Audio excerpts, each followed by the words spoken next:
Olá, colegas tais! Depois de um bom tempo aí sem poder fazer vídeo aí, né? Por causa que tava com várias atividades e a carreira também tava com uma insegurança com relação a alguns aspectos, então eu preferi não fazer nenhum vídeo, esperar as coisas se acertarem mais. Agora a gente vai fazer um vídeo importante sobre as questões da medida provisória que foi lançada pelo governo, né?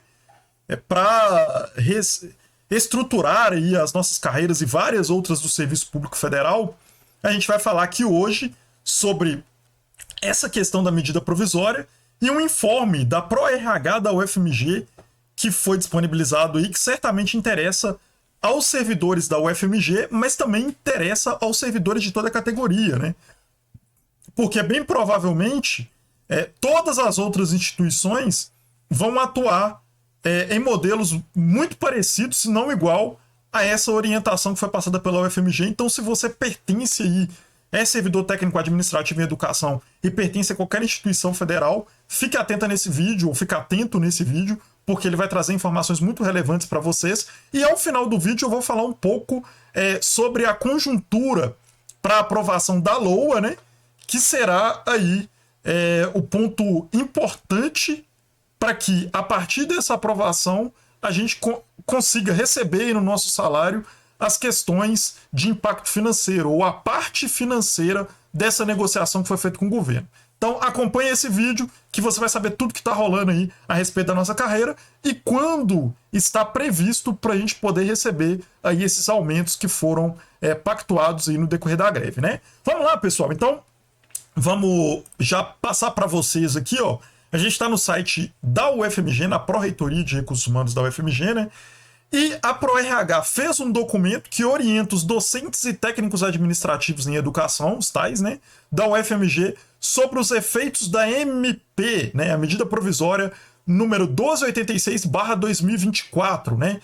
E aí, esse documento ele deixa claro alguns aspectos importantes para a gente saber como a gente vai proceder para a gente receber aí os nossos benefícios da greve, vamos dizer assim, né? Aqui no começo do documento ele coloca, né, essa orientação e aí ele começa falando da questão dos docentes e logo em seguida ele chega explicando como vai ficar a questão dos técnicos administrativos a partir da página 4. Então, vamos explicar aqui alguns aspectos de como vai ficar a situação para nós técnicos, né?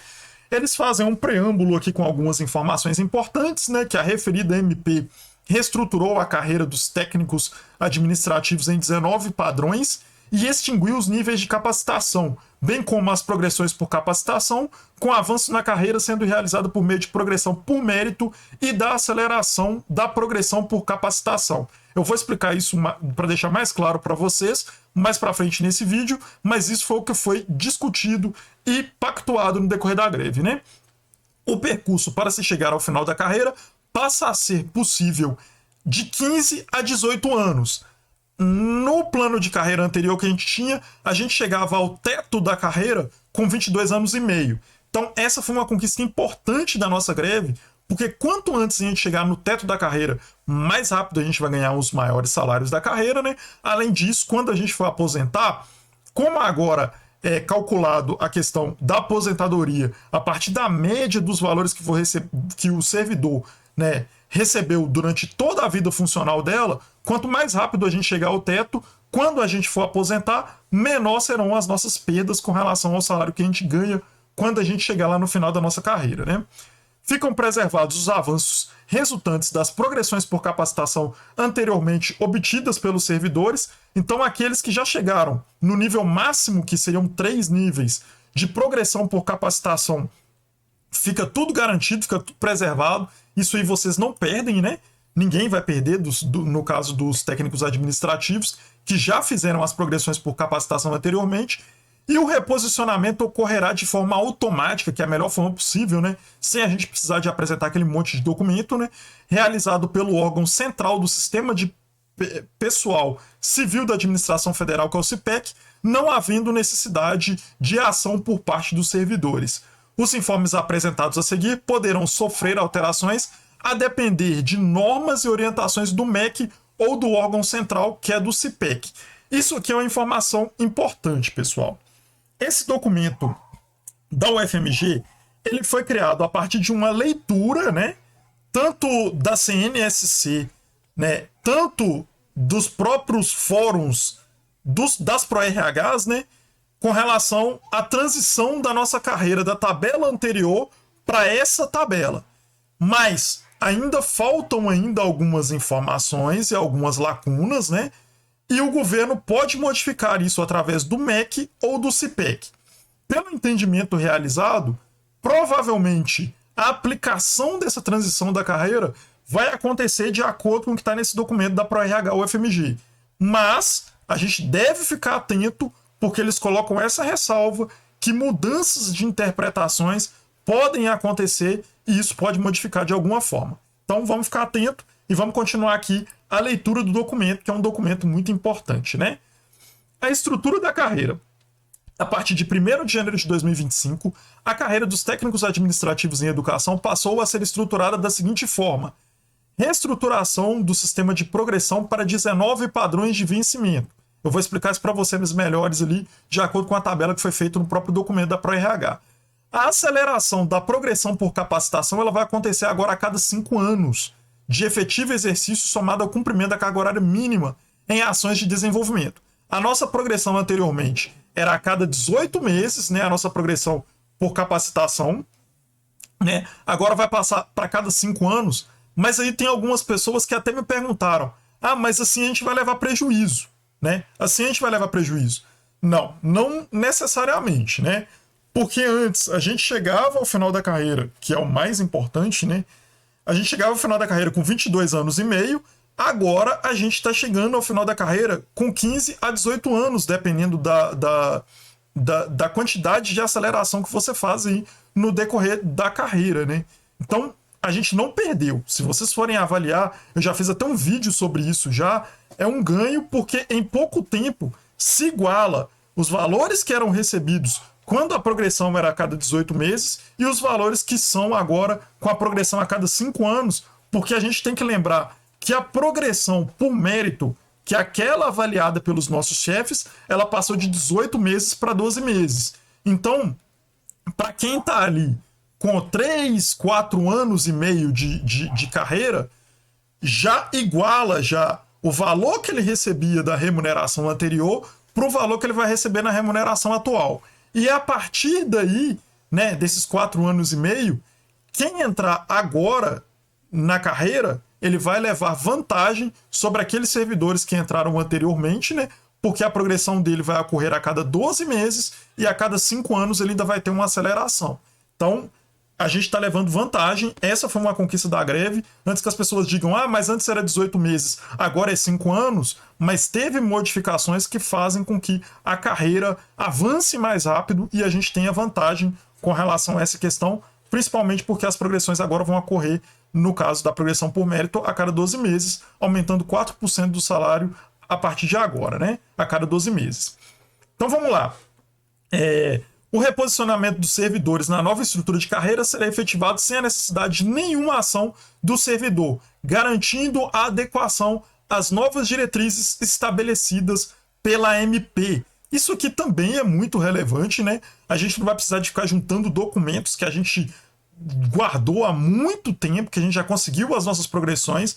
Essa era uma das propostas que estavam sendo levantadas. Felizmente, o pessoal da CNSC conseguiu trabalhar no sentido de que tudo isso ocorrerá de forma automática.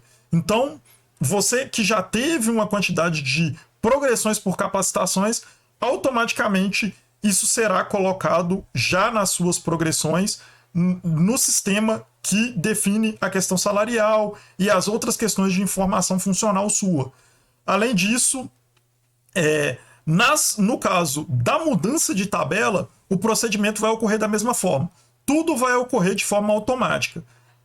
As pró-reitorias vão lançar essas informações, já vai cair isso lá no sistema do governo e automaticamente você já vai mudar de uma tabela, que era a tabela anterior, para a tabela atual. Além disso, as progressões que você vai receber e as acelerações já vão cair de lá de forma automática já, o que facilita bastante a vida dos servidores, o que facilita bastante também a vida do pessoal que trabalha na ProRH, né, que vai fazer as coisas de uma forma mais automatizadas e não vai precisar ficar conferindo um monte de documento, mesmo porque se a gente já teve a progressão pelas capacitações, comprova que a nossa documentação está correta, então não faria muito sentido cobrar o mesmo documento duas vezes, né? Felizmente chegou-se aí a esse consenso e a gente espera aí que o governo continue atendendo essa recomendação, porque vai ser melhor para todo mundo, né?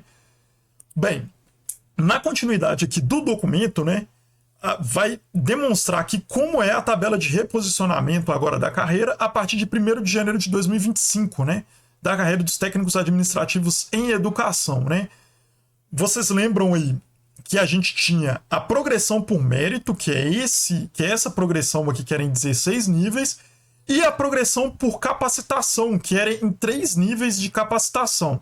Agora, eles vão mudar para uma malha, que seria uma malha com 19 níveis, né? E a aceleração, eu vou explicar para vocês como é que ela vai acontecer aqui.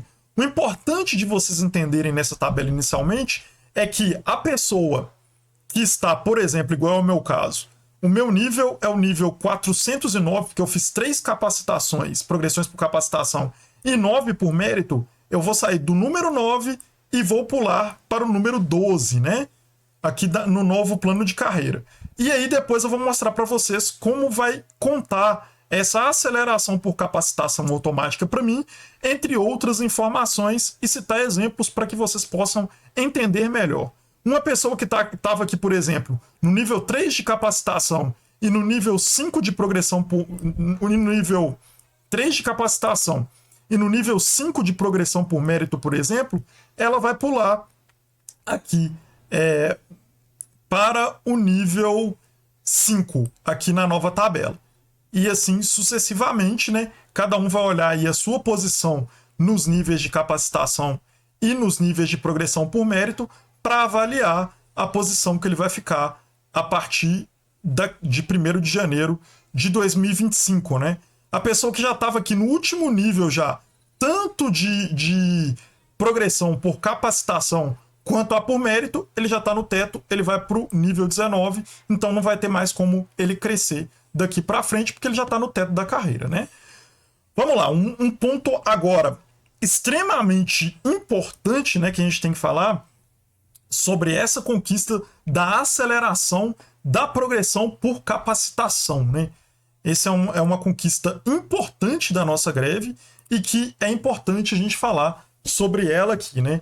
A aceleração da progressão por capacitação dos servidores da carreira TAI possibilita a mudança de padrão de vencimento decorrente da obtenção de certificado em programa de capacitação compatível com o cargo ocupado, desde que o servidor tenha cumprido 5 anos de efetivo exercício. Como eu falei para vocês, essa aceleração para os servidores que estão entrando agora ou para os servidores que não completaram as 3 progressões no decorrer da carreira, elas só vão ocorrer a cada 5 anos a partir de 1º de janeiro de 2025, né? E o outro ponto aí é que tenha cumprido a carga horária mínima em ação de capacitação para cada aceleração de progressão por capacitação, conforme a tabela a seguir. O nível de classificação no cargo, né, A, B, C, D e E, e a carga horária necessária para conseguir essa aceleração por capacitação, para o nível A de 40 horas, B de 60 horas, C de 90 horas, D de 120 horas e E de 150 horas. A carga horária necessária, conforme o nível de classificação, pode ser composta pela soma de cargas horárias advindas de diferentes eventos de capacitação. A MP não renovou o artigo 10 do parágrafo 4º da Lei 11.091/2005, mantém-se a vedação de aproveitamento de cursos com carga horária inferior a 20 horas aula. Então você pode somar diversos certificados, né, para você conseguir essas cargas horárias aqui de acordo com a sua classificação. Só que uma coisa que é importante é que para valer um certificado, ele tem que ter mais de 20 horas aula, né? Carga horária igual ou superior a 20 horas aula. Aí você soma, por exemplo, para 120 horas aqui você pode somar 6 com carga horária de 20 horas que ele vai valer. Mas se você pegar um de 15 horas, ele já não vale para essa aceleração por capacitação e nem para somar e atingir aquele número lá. É importante que isso fique claro, né? Continuando aí a leitura do documento da ProRH daqui da UFMG, né? Servidores que já tiveram desenvolvimento na carreira pelo antigo Instituto de Progressão por Capacitação, a regra de transição. Isso aqui é extremamente importante e é o que tem mais gerado dúvida, né, dos nossos colegas tais aí, com relação a como vai ser a transição dessa questão da progressão por capacitação. E aí eu vou explicar para vocês aqui com exemplos que eu acho que vai facilitar o entendimento de como isso vai acontecer e o quanto isso também é uma conquista, porque a forma que está sendo elaborada e a forma que está sendo trabalhada, ela é muito benéfica para os servidores técnicos administrativos. Se tudo ocorrer conforme o previsto, vai ser algo muito bom para nós técnicos, e aí é importante que vocês saibam aí exatamente como vai funcionar e essa boa notícia para a categoria, né? Então vamos lá, vamos explicar aqui para vocês como é que isso vai funcionar. Será computado 5 anos de efetivo exercício para cada mudança de padrão de vencimento decorrente do desenvolvimento na carreira realizado pelo antigo Instituto de Progressão por Capacitação, conforme tabela abaixo, segundo entendimento ainda ser validado pelo MEC. A aceleração da progressão por capacitação, nesse caso, deverá ocorrer sem a necessidade de solicitação do servidor e de nova apresentação de certificados de capacitação. Como eu expliquei para vocês, não é necessário apresentar nenhum documento, isso vai ser lançado de forma automática, né? Então vamos lá. Posição do servidor no antigo Instituto de Progressão por Capacitação. Nível de capacitação 4, que é o meu caso, e eu expliquei para vocês ali na tabela e vou deixar mais claro, exemplificando para vocês ali na tabela. Quantidade de aceleração da progressão por capacitação de forma automática. 3 padrões de vencimento. Ou seja, você vai pular 3 padrões de vencimento automaticamente porque está no nível de capacitação 4. Nível de capacitação 3 vai pular 2 níveis de vencimento. E o nível de capacitação 2 vai pular um padrão de vencimento. O nível de capacitação 1, como não tem progressão por capacitação ainda, não vai pular nenhum padrão de vencimento. Na tabela, deixa eu apresentar aqui para vocês o que vai acontecer. Como eu disse a vocês, eu estou no nível 409, né? Eu sou nível D, 409. Eu tô pulando aqui na nova tabela pro nível 12, né? O que vai acontecer? Eu tenho 3 capacitações. Então o meu padrão, ele vai pular 1, 2, 3. Então, o meu padrão, quando eu mudar para a nova tabela, em vez de eu estar no padrão 12, como eu tenho 3 níveis de capacitação, eu já vou pular automaticamente para o nível 15, ficando mais próximo aí do teto da nossa carreira. Lembro a vocês que além desse ganho, né, que a gente teve com relação a essa questão da aceleração, a gente tem ainda a progressão que vai ser realizada a cada 12 meses. E uma outra questão que o documento explica mais para frente é que aquele tempo que sobrar da sua última progressão por mérito vai ser somado para você ter a progressão por mérito seguinte. A minha última progressão por mérito, por exemplo, ela ocorreu em novembro de 2023. Então, em novembro de 2024, eu tenho uma outra progressão por mérito. Então, eu vou pular aqui, ó, para o nível 16, pela progressão por mérito. Esse saldo que sobra, que no caso vai ser de dezembro, janeiro e fevereiro de 2025, né? Ele vai somar para minha próxima progressão por mérito. Então, quando eu chegar lá em novembro, eu já vou pular do nível 16 na progressão por mérito, claro, com a avaliação do meu chefe, ele me dando aí os 70% necessário, que seria o mínimo. Normalmente eu ganho bem mais do que isso na avaliação de desempenho, pessoal. Mas ele me dando aí o mínimo, eu pulo em novembro do ano que vem do 16 para o 17. Então, assim, olha como é que essa conquista da greve ela foi importante. E esse processo de transição ele vai dar um impacto muito grande na questão aí dos nossos ganhos, né? Porque aqui eu vou pular, basicamente, eu deveria estar no 12, eu vou pular em questão ali de 2 anos para o 13, 14, 15, 16 e vou cair lá no padrão 17. Então, assim, é um ganho bastante interessante que, na minha visão, com essa questão da aceleração por capacitação, a gente muda um pouco para aquelas pessoas que estão no meio da carreira, né, o patamar dos ganhos com a greve. Para o pessoal que já está no final da carreira, né, no nível 16 ali, eles não vão ter tanto impacto assim. Para o pessoal que está ali no padrão de vencimento 17 hoje, 18, 19, essas acelerações elas não vão gerar tanto impacto para eles. Mas para uma pessoa que está no meio da tabela, igual eu estou hoje, que eu estou no nível 12, essas acelerações e essas mudanças na questão da progressão por mérito vai gerar um impacto muito interessante e um ganho salarial aí bastante interessante que, para essas pessoas que estão no meio da tabela, pode mudar aí o entendimento com relação aos ganhos da greve, e a greve ela já pode ter um impacto positivo aí na questão salarial para nossa carreira, porque além dessas questões das progressões, ainda tem o RSC, que vai poder dar uma ajuda boa aí para os servidores que vão poder passar aí para um nível acima, né, no incentivo à qualificação. Para quem está no meio de tabela, o ganho aí vai ser um ganho bastante interessante. Então, continuando aqui o documento da UFMG, né, ele coloca aqui essa questão da aceleração que a gente já olhou, questão da carga horária, né, as progressões que as pessoas vão ter. Então, quem progrediu 2 vezes vai ter 2 padrões de vencimento. Aquela pessoa que acabou de entrar agora, que tem 1 ano e meio, 2 anos na carreira, que progrediu 1 vez por capacitação, ela vai ter direito a subir um outro nível automaticamente, né? Vamos supor que ele está aqui no nível 4, ele pula para o nível 5 já automaticamente.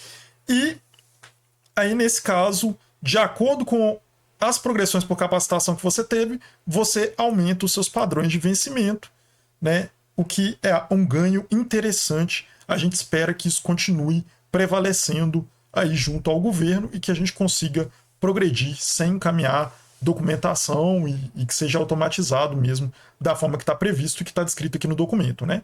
Servidores que cumpriram os requisitos para progressão por capacitação até 31/12/2024, cabe o regramento do antigo instituto e o pagamento será concedido mediante a abertura do processo no SEI, do tipo pessoal progressão por capacitação, né? Os servidores que cumprirem os requisitos para progressão por capacitação a partir de 1º de janeiro de 2025 poderão requerer a aceleração da progressão por capacitação assim que completarem os requisitos: 5 anos de efetivo exercício, apresentação de certificados de capacitação conforme a tabela da carga horária de capacitação por nível de capacitação do cargo, né? Os servidores devem aguardar a disponibilização do novo processo de progressão por capacitação, que ainda será disponibilizado, e os efeitos financeiros devem ser assegurados no cumprimento do interstício se apresentados os certificados de realização de ação de capacitação durante o interstício e compatíveis com o cargo ocupado pelo servidor, conforme tabela de carga horária de capacitação por nível de classificação do cargo. O ponto seguinte, ele fala da progressão por mérito, que eu já até expliquei para vocês, né? O novo interstício, o intervalo entre as progressões por mérito passa de 18 para 12 meses de efetivo exercício, né? O servidor terá direito à progressão desde que apresente resultado igual ou superior a 70% no somatório dos valores atribuídos nas avaliações. Como eu disse, o meu costuma ser bem maior que isso, espero que se mantenha lá no alto, né? Tendo como parâmetro a resolução complementar, no caso aqui da UFMG 5/2012, né? O aproveitamento do tempo anterior, como eu expliquei para vocês, né? Os servidores que possuírem em 1º de janeiro de 2025 12 meses ou mais desde a última progressão por mérito poderão obter nova progressão sem necessidade de requerimento. e o saldo resultante em razão do novo intervalo estabelecido integrará o interstício da próxima concessão, conforme apresentado no quadro apresentado a seguir, né? Então vamos lá. Tempo integralizado aí para progressão, né?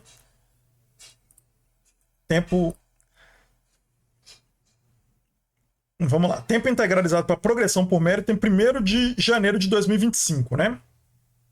Para quem tem 18 meses em janeiro de 2025, o saldo em meses que vai sobrar, igual eu falei para vocês, né? Que o meu sobrou 3 no exemplo que eu apresentei para vocês, vai sobrar 6 meses. Então a nova progressão por mérito dele, né? Vai ser em julho de 2025. No meu caso, como eu apresentei para vocês, eu tenho 15 meses da última progressão que eu realizei, que foi em novembro de 2023. Então, em janeiro de 2025, vai sobrar 3 meses, como eu expliquei para vocês, né? No meu caso aqui, na verdade, é o de baixo aqui, ó. Vai sobrar 2 meses, foi 14 meses, né? Como eu fiz em novembro de 2023. 14 meses. Em janeiro de 2025, vai sobrar 2 meses. Em novembro de 2025, eu já faço a minha nova progressão por mérito. Então, vocês dão uma olhada aí quantos meses vão sobrar para vocês, para já ficarem ligados quando vai ocorrer a próxima progressão por mérito para vocês aí. E lembrando que a cada progressão, tanto por mérito quanto aceleração por capacitação, a partir desse ano, aumenta-se 4% no salário, né, que é o valor do STEP de cada padrão de vencimento, aumenta 4% no salário, e quando chegar a aceleração, aumenta-se também 4%, que é o padrão do STEP, né? O incentivo à qualificação, eles explicam aqui a questão que a correlação indireta não vai existir mais e que todas as correlações agora serão consideradas diretas, né? A correlação indireta entre a formação e o ambiente organizacional foi revogada. Com isso, os servidores que possuem o IQ com relação indireta passarão automaticamente para a relação direta, dispensando qualquer ação por parte do interessado. Será emitida portaria para consignar a alteração. Os efeitos financeiros ocorrerão após a aprovação da LOA de 2025, retroagindo à data de 1/1/2025. Então, não vai precisar de fazer ação nenhuma, isso aqui vai ser também automático, né? E lembrando que a gente precisa da aprovação da LOA e que no final desse vídeo eu vou falar um pouquinho mais a respeito dessa questão da aprovação da LOA, que as questões que têm impacto financeiro, elas só vão valer e só vai ser colocado no nosso contra-cheque depois que a LOA for aprovada pelo nosso Congresso Nacional. Para novos pedidos, todo servidor que concluir o curso de educação formal superior ao exigido para ingresso no cargo poderá requerer o IQ normalmente via SEI. O incentivo à qualificação será concedido com percentual correspondente ao nível de formação, conforme apresentado a seguir. É a mesma tabela, isso aqui não mudou nada, né? Ensino fundamental completo 10%, 15% ensino médio, ensino profissionalizante, técnico completo 20%, curso de graduação completo 25%, especialização com carga horária superior a 360 horas 30%, mestrado 52% e doutorado 75%, né? Os reajustes, né? Aumento de 9% no vencimento básico a partir de 1º de janeiro de 2025, que só vai entrar no nosso contra-cheque, como eu disse, a partir da aprovação da LOA. Aumento de 5% no vencimento básico em 1º de abril de 2026, que também, né, depende dessa LOA do ano que vem, né?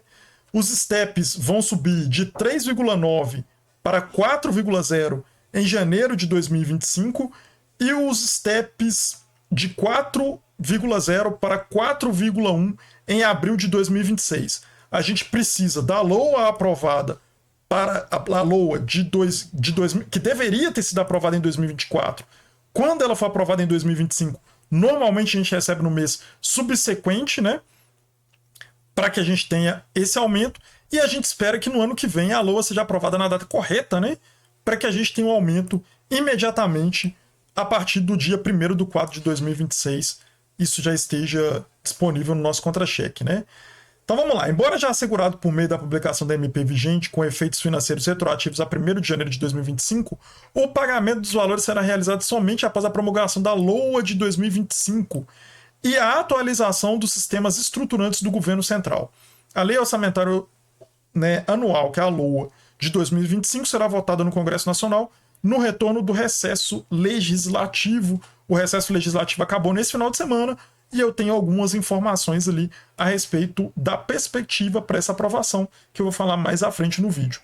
A MP também reajustou o valor pago para o desempenho dos cargos de direção e das funções gratificadas sobre o mesmo condicionante de aprovação da LOA, a ser realizado diretamente no sistema com efeito financeiro retroativo a 1º de fevereiro de 2025. Nesse caso aqui, dos cargos de direção e funções gratificadas, vai ser a partir de fevereiro.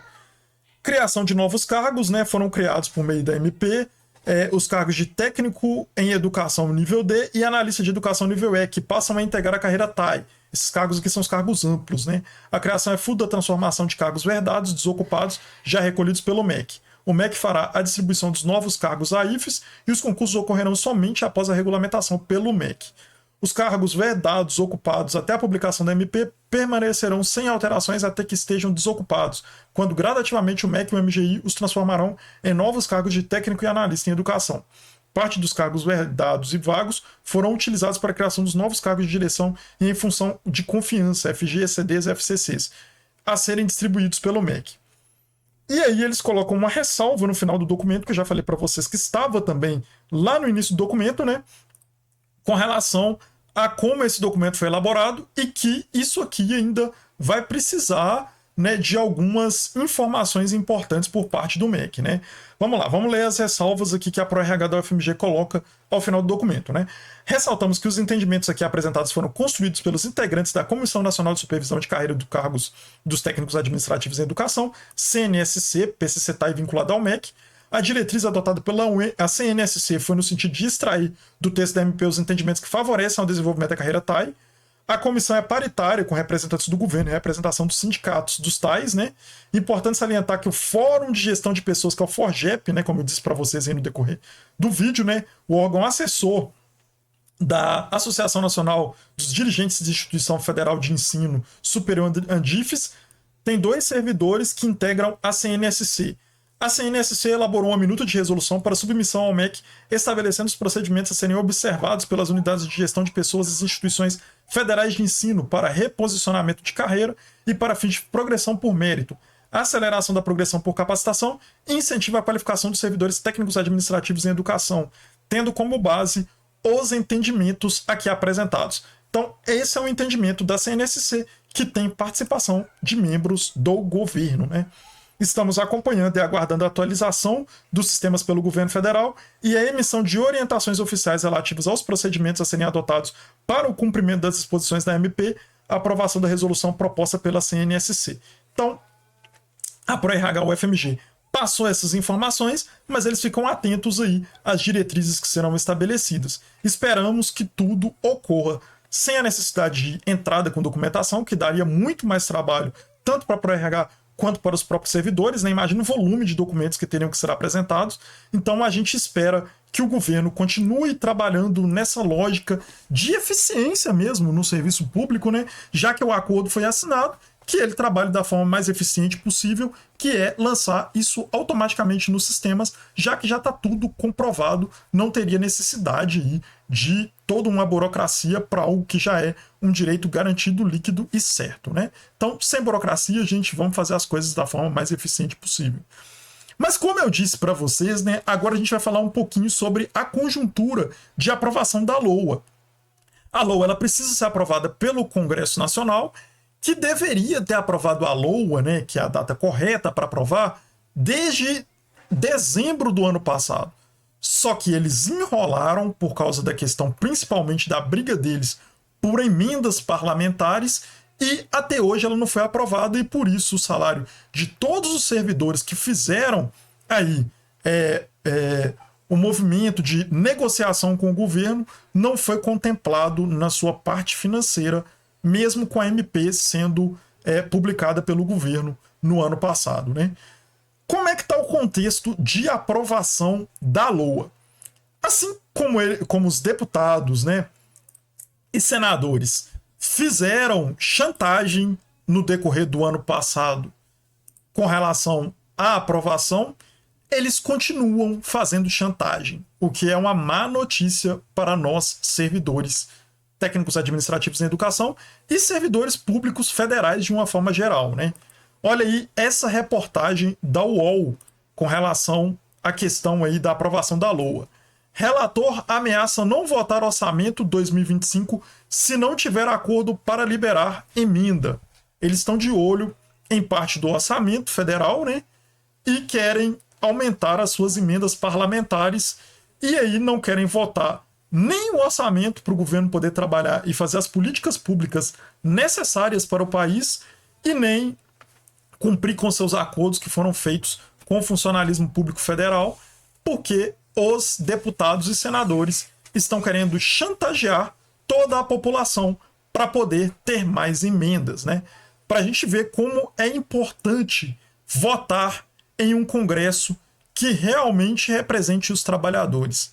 A maioria das pessoas que estão no nosso Congresso atual, um Congresso extremamente conservador, eles representam mais a si mesmo do que a própria população. E nesse tipo de discussão isso fica muito claro, né? Por isso a gente fala o quanto é importante, né, que as pessoas observem quem elas estão votando, tanto para a Câmara Municipal, tanto para a Câmara Federal, câmaras estaduais, né, que seriam as assembleias legislativas, tanto para o Senado. Porque na hora que chega, na hora do vamos ver mesmo, para decidir a nossa vida, questões importantes do país, né, já que o orçamento é uma questão central, sem dinheiro não se faz nada no sistema capitalista, e o orçamento é definido por deputados e senadores, é nessa hora que a gente vê quem está do lado de quem. E normalmente essas pessoas que estão lá têm demonstrado nas últimas legislaturas que eles só estão do lado deles mesmos, tirando o dinheiro do Estado para aplicar cada vez mais em emendas parlamentares que, infelizmente, muitas vezes a gente não sabe nem para onde é que está indo esse dinheiro. E quando a gente cobra transparência, que é um princípio da administração pública, eles levantam os pés desse tamanho, dizendo que é um absurdo a população cobrar transparência sobre o dinheiro que vem dos impostos da própria população. É um nível de cara de pau que esses congressistas brasileiros estão chegando, mas isso é porque a população brasileira vota muito mal, né? Então agora a gente tem que trabalhar no sentido de conscientizar a população, os servidores públicos que estão pagando pela incompetência dos nossos deputados e senadores, da importância de se votar em bons deputados e senadores para que a gente tenha uma verdadeira representação de trabalhadores nesses espaços e podemos ter aí os nossos direitos garantidos com menos dificuldades, né? Vamos lá então, olha o que esse relator falou a respeito da aprovação da LOA e da perspectiva de aprovação da LOA para esse ano.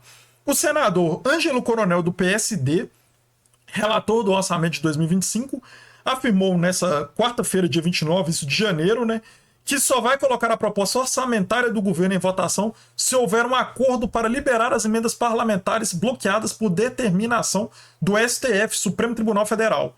Se não tiver acordo, palavras dele, né, abre aspas, se não tiver acordo para liberar a emenda, o orçamento ficará na gaveta. E aí o nosso salário também ficará na gaveta. Eles estão chantageando a população, chantageando os servidores públicos, colocando o nosso salário na gaveta, e aí, quando esse salário vier, o que vai acontecer? Boa parte dele será comido pelo imposto de renda, porque esse valor vai ser maior do que a gente recebe normalmente, e a gente vai passar ali as alíquotas, e aí boa parte desse valor que a gente teria direito e que a gente iria receber sem uma grande incidência do imposto de renda, por causa da chantagem desses congressistas que não fazem o seu trabalho, a gente vai perder isso por imposto de renda.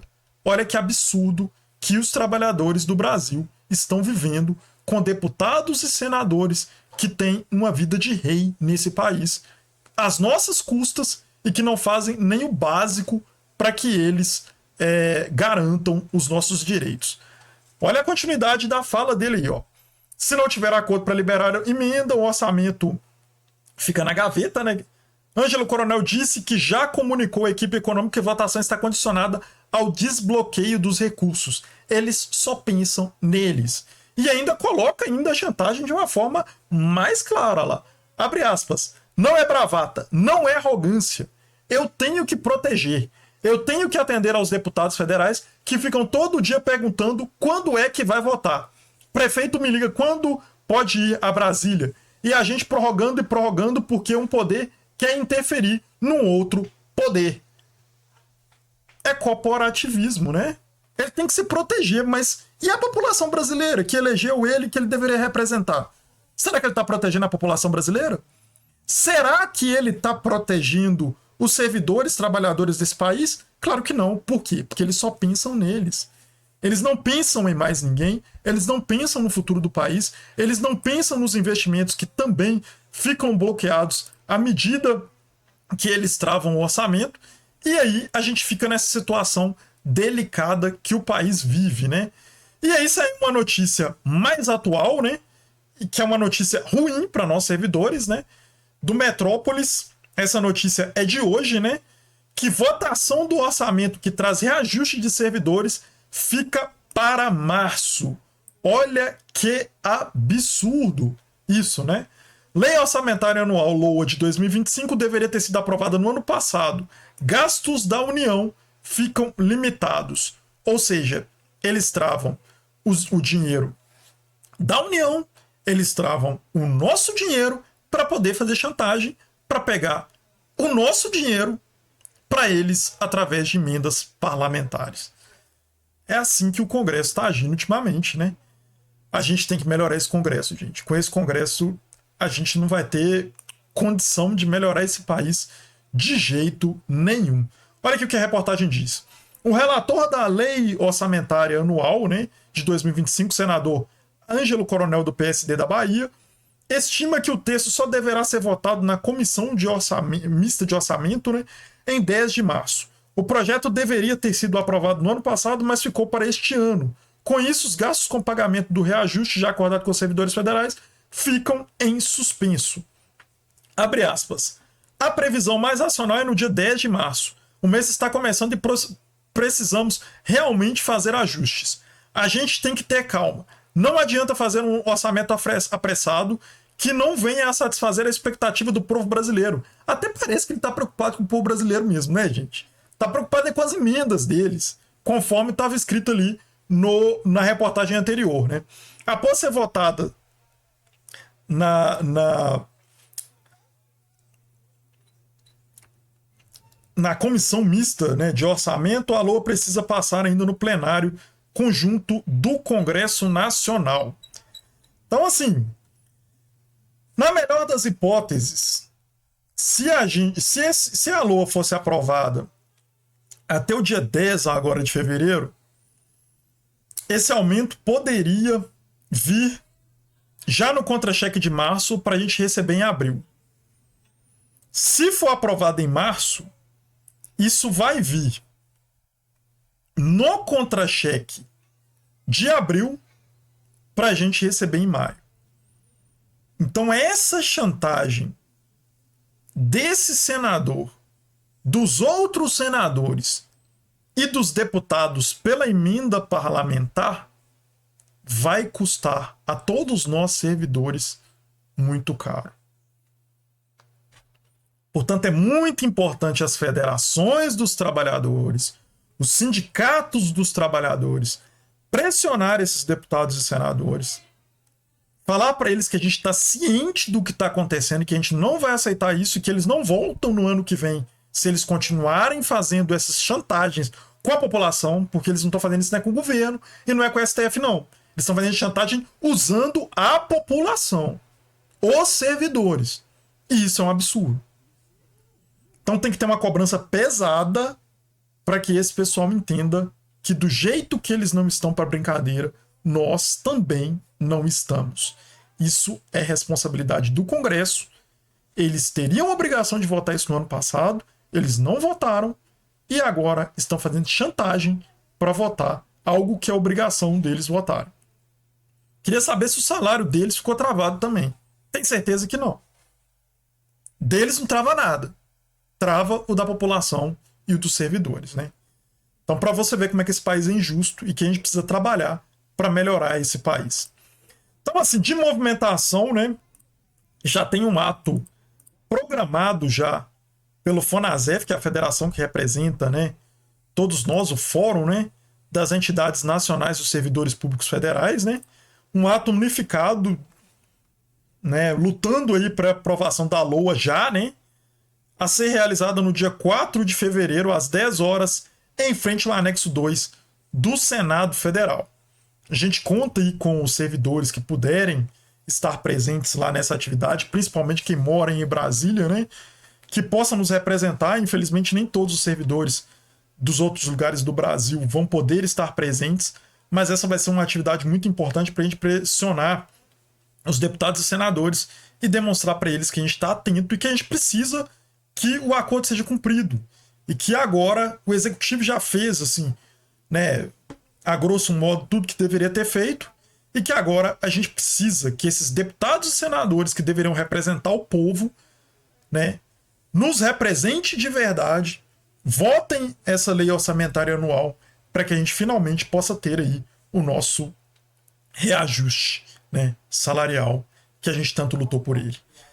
Bem, pessoal, essa é a análise, essa é a reflexão. Espero que vocês tenham gostado, espero que tudo tenha ficado claro para vocês e deixo aí para vocês aí para curtir esse vídeo, compartilhar com seus colegas aí que ainda estão em dúvida com relação a essa questão da nossa carreira, né? Isso pode esclarecer. O meu objetivo aqui é esclarecer a categoria, deixar as informações de forma clara para que o máximo de pessoas entendam o que está acontecendo com a nossa carreira, né? Espero que possa ser bem sucedido aí. Então curta o vídeo, compartilhe com o pessoal aí para a gente poder informar e emancipar ao máximo aí os nossos colegas da nossa categoria, deixando as informações para eles de uma forma o mais clara possível, né? Se inscrevam aí no canal Direto ao Ponto Podcast, que a gente vai lançar novos vídeos falando sobre a conjuntura, a aprovação da LOA, entre outras informações relevantes sobre a nossa carreira. Um grande abraço, né? Já tinha tempo aí que eu não postava e digo a vocês que é uma felicidade muito grande estar reencontrando vocês nesse ano de 2025 aí. Espero que seja um ano de muitas conquistas e que a gente possa aí finalmente comemorar aí os ganhos da greve, né? Tem alguns pontos que eu ainda vou discutir que são pontos preocupantes da MP, mas fica aí para os próximos vídeos com essa questão da transição. O momento agora eu acho que é a gente comemorar essa conquista e trabalhar esses outros pontos no futuro para que o governo possa modificar os aspectos que possam vir a nos prejudicar no futuro. Um grande abraço a todos e até o próximo vídeo. Um abraço.